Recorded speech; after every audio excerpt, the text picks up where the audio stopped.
যাদের চুল পড়ে যাচ্ছে তাদের জন্য ভীষণ উপকারী হচ্ছে মৌসিম। গর্ভবতী মায়েদের জন্য এই মৌসিমটা অনেক বেশি উপকারী। মৌসিমে রয়েছে প্রচুর পরিমাণে প্রোটিন। যাদের হৃদরোগের প্রবলেম আছে তাদের জন্য মৌসিমটা অনেক বেশি উপকারী। আসসালামু আলাইকুম। কাছে এবং দূরে যে যেখান থেকে আমার আজকের ভিডিওটি দেখছেন সবাইকে স্বাগত জানাচ্ছি আজকের পর্বে। বাজারে দেখা মাত্রই এই সিমটা নিয়ে আসলাম। আজকে ভীষণ মজার একটা ভর্তা রেসিপি আপনাদের সাথে শেয়ার করব। এই সিমের নাম নাকি মৌসিম, নামটা অনেক বেশি ভালো লেগেছে। আর আমি যে সিমটা এনেছি এটা কিন্তু একেবারেই নরম ছিল এবং এটা দিয়ে ভর্তা করার পর খেতে অনেক বেশি ভালো হয়েছিল। আর নতুন নতুন জিনিস দিয়ে কিন্তু নতুন নতুন রেসিপি করতে ভালোই লাগে।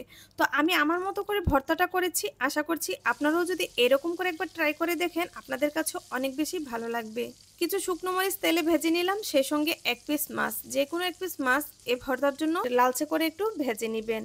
তো দেখুন মাছটা এক পাশে ভাজা হতে থাক, অন্য পাশে আমি সিমগুলোকে সামান্য একটু লবণ দিয়ে ভেজে নিচ্ছি যাতে করে কাঁচা গন্ধটা চলে যায়। আমি এবং আমার ফ্যামিলির ইভেন আমাদের এলাকার কেউ কিন্তু এই সিমটার সাথে তেমন একটা পরিচিত না। যেহেতু ফার্স্টবার দেখেছি তাই ভাবলাম একটু স্পেশালভাবে রেসিপিটা আপনাদের সাথে শেয়ার করি। তো কার কার এলাকায় এই সিমটা দিয়ে এভাবে ভর্তা করে খাওয়া হয় এবং কোন এলাকায় এটা জনপ্রিয় কমেন্টে জানাবেন। তো দেখুন সিমটা ভেজে এখন এর সাথে কিছু কাঁচামরিচ এবং পানি অ্যাড করে কিছুক্ষণ সময় নিয়ে এটাকে সিদ্ধ করে নিব যাতে করে ভালো করে সিদ্ধ হয়ে যায়। যেহেতু আজকে ভর্তাটা আমি তৈরি করব শিলপাটায় বেটে। যারা আগে খেয়েছেন তারা তো নিশ্চয়ই জানেন, আর যারা আগে ট্রাই করেননি আশা করছি আমার ভিডিওটা দেখলে আপনাদের কাছেও অনেক বেশি ভালো লাগবে। পানিটা শুকিয়ে গেছে, চলে আসছি ভর্তা তৈরিতে।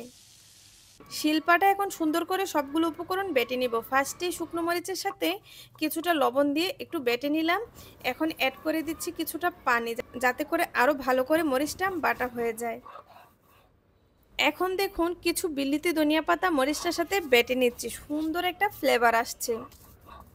এখন সবগুলো উপকরণ একসাথে আস্তে আস্তে করে বেটে নিব। দেখুন সিমটাকে আমি বেটে নিচ্ছি।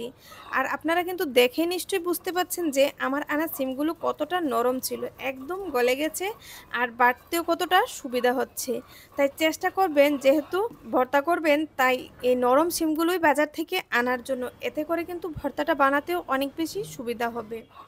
আর কাঁচামরিচটা দেওয়ার কারণ হলো সিম আর কাঁচামরিচ একসাথে সিদ্ধ করার পর এবং ভাজার পর খুব সুন্দর একটা ফ্লেভার আসে আর ভর্তাটা খেতেও কিন্তু ভীষণ মজার হয়।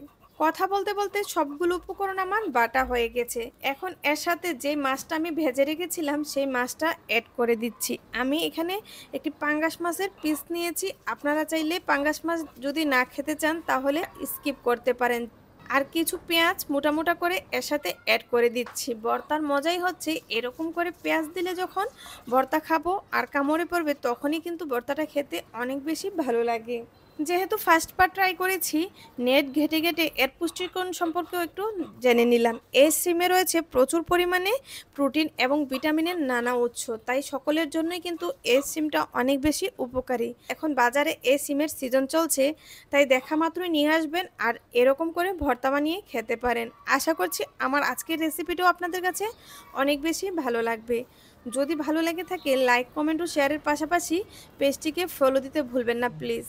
আর যারা ইউটিউব থেকে আমার ভিডিওটি দেখবেন আমার চ্যানেলটিকে সাবস্ক্রাইব করার অনুরোধ রইল। ধন্যবাদ সবাইকে।